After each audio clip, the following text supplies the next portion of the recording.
만나고 싶은 스님이나 제가자를 초대하는 단박 인터뷰 순서입니다. 공학자 출신으로 오랜 세월 동안 불교 공부에 전념해온 이준 건국대 명예교수가 순례의 여적과 선문화라는 책을 펴냈습니다. 불교 유적지를 순례하면서 그곳에 숨겨진 보이지 않는 역사와 문화를 들여다본 이야기를 담고 있는데요. 원로 불자 교수인 이준 명예교수와의 단박 인터뷰, 오늘부터 2회에 걸쳐 보내드립니다. 전경윤 보도국 교계문화부장이 만났습니다. 예, 교수님 안녕하십니까? 네, 안녕하십니까? 반갑습니다. 네. 자, 이준 명예교수님 이번에 책을 하나 내셨어요. 예. 이 책입니다. 순례의 여적과 선문화 이렇게 책을 내셨는데 오랜만에 책을 내신 거죠? 예, 제 단독적으로는 예. 말하자면 과학기술 서적외에는 처음 낸 거죠. 아, 과학기술 서적에는 처음 네. 내셨는데, 자, 이렇게 책을 내게 된 어떤 특별한 계기가 있었습니까? 특별한 계기라고 하기는 그렇고, 예. 이제 제가 2002년에 정년퇴임을 했는데, 예. 정년퇴임 한 3, 4년 전부터 불교 잡지에 글을 쓰기 시작했어요. 그건 이제 제가 불교에 대한 그동안의 제 지식을 저기 해서. 그런데 그때는 책 낼 생각은 전혀 안 했어요. 안 했는데 이게 세월이 가다 보니까 그 글수가 늘어나서 지금 한 60몇 편이 불교 잡지에 실린 글이 되거든요. 그러니까 출판사 측에서 이제 좀 책을 내라고 권유를 해서 그러면서 그 중에서 30편을 골랐어요. 30편 고른 걸 보니까 그 중에는 너무 한문이나 저희가 많아서 일반 대중에게 접근이 어려운 거, 그리고 그걸 이제 네 부분으로, 네 장으로 이렇게 나눴는데 그 장에 맞지 않는 부분 이제 글들 이제 셋을 빼고 그리고 27편을 책으로 꾸몄습니다. 네. 예. 이 책이 어떤 기행문이 아닐까 싶게 생각할 수도 있는데 사실은 그 보이지 않는 불교 유적지와 관련된 어떤 숨겨진 얘기라든지 어떤 역사 이런 것도 많이 소개되어 있다고 제가 들었습니다. 예. 예. 그러니까 순례의 여적이라고 그래서 순례가 이제 처음 저기를 되니까 그냥 기행문이지 않느냐. 그리고 많은 사람들이 이제 원래 순례라는 필그림이라는 거는 서양 사람들의 자기의 성지를 찾아가서 신행 하는 건데 저는 이제 그런 것은 아니고 그 유적지나 이제 우리 그 불교 성지에 가면은 겉으로 보는 것하고는 달리 거기에 감춰진 숨은 역사와 문화와 이야기들이 있습니다. 이제 그것이 저의 일반적인 타고난 성격 탓에 그 안내자로부터 들은 거 속에서 조금 더 깊이 해서 그 지역에서도 좀 더 문헌을 구하고 그리고 또 돌아와서 그와 관련된 이제 문헌을 조사하다 보니까 일반적으로 순례자들이 가서 보고 온 거는 빙산의 일각이에요. 그 감춰진 게 매우 커서 그런 부분을 찾아내서 이제 글로 알리려고 한 노력을 했습니다.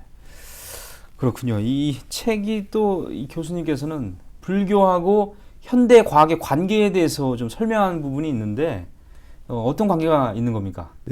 이제 제 경험으로 보면은 제가 불교에 입문한 거는 뭐 40이 넘어서 나중에 그런 얘기가 또 있을지 모르겠습니다. 그래서 처음 기초 공부를 하다 보니까 연기법이 있지 않습니까? 연기법을 공부하다 보니까 어느 그 비구가 부처님께 물어봐요.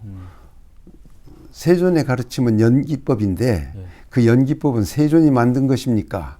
아니면 어느 다른 사람이 만든 것입니까? 그러니까 그 부처님께서 말씀하시기를 연기법은 어느 부처가 만든 것도 아니고 또 다른 사람이 만든 것도 아니다. 연기법은 이 법계가 있으면서 처음부터 존재한 법이다.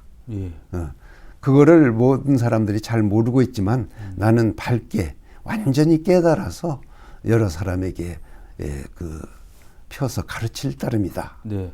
그거를 제가 읽으면서 연기법은 자연과학 법칙이구나.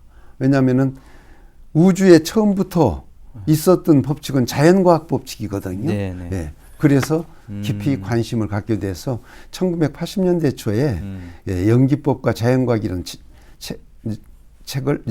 글을 불광 잡지에 불광사에. 네. 제가 싣고 또 그 계통에 말하자면 계속 그 지식을 갖고자 노력을 했고 우리 BBS에서도 네. 일주일 동안 불교와 과학이라는 제목으로 강의를 한 바가 있습니다. 예. 예전에 저희 방송에서 또 예.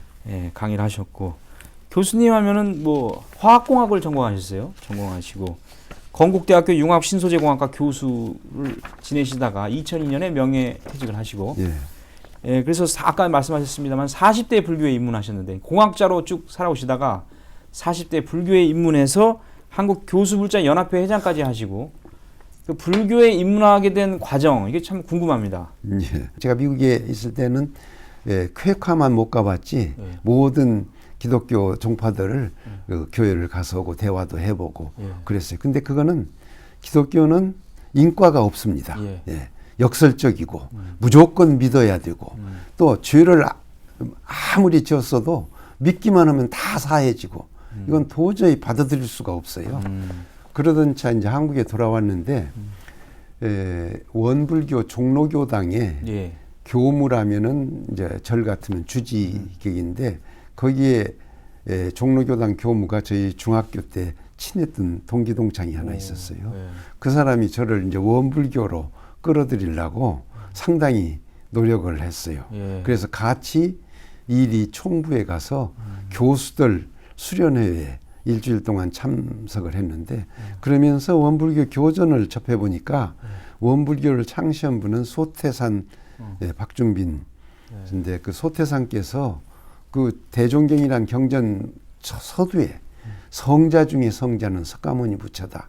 어느 다른 성자도 석가모니 부처 외 몇 분의 1밖에 안 된다. 이런 그 말씀을 하신 적이 있어요. 그래서 그렇다면은 난 그 소태산 대종사를 굉장히 존경합니다. 그분은 진짜 보살이라고 볼 수 있어요. 그런데 그런 분이 가장 존경하는 성자를 석가모니 부처로 모시니까 그 석가모니 부처에 대해서 한번 공부를 해보겠다. 그래서 학교에 돌아와서 그 이영무 교수님이라고 그 양반이 이제 불교에 해봐 하니까 말씀드렸더니 그러면은 봉선사에 가서 월운 스님을 한번 만나보시오. 그래서 봉선사에 찾아가 갖고 월운 스님을 보고 가까워지면서 월운 스님에게 의탁해서 불교 공부를 시작하게 됐습니다. 이게 제가 불교에 입문은 그런 늦게 시작했습니다만은 남들에 비해서 다소 늦은 감이 있습니다만은 굉장히 깊이 있게 또 불교 이제 그래서 봉선사 통신 강원 그거는 모든 강원의 강의를 그 월운 스님이 하시는데 월운 스님 우리나라 큰 강백이시지 않습니까? 그걸 하고 그 뒤에 이제 스님처럼 공부하려고 그래서 우리 조계종 총무원의 교육원에서 불교 전문 강당이라고는 그런 전문 이게 절에서 하는 거와 똑같은 강원을 만들었어요. 2년 과정인데 뭐 일주일에 이틀씩 해서 그 공부를 거기에 또 한 과정을 마쳤죠. 그래서 절에서 말하자면 스님들이 하는 모든 과정을 거기서 공부를 했습니다. 네, 이준 건국대 명예교수님하고 여러 가지 얘기를 많이 들었습니다. 이 불교에 대한 애정도 많으시고 또 불교 미래에 대한 고민도 많이 하고 계시고요. 앞으로 이 한국 불교 발전을 위해서 더 많은 역할을 해줄 걸로 믿고요. 오늘 여러 가지 말씀 잘 들었습니다. 교수님 대단히 고맙습니다. 감사합니다.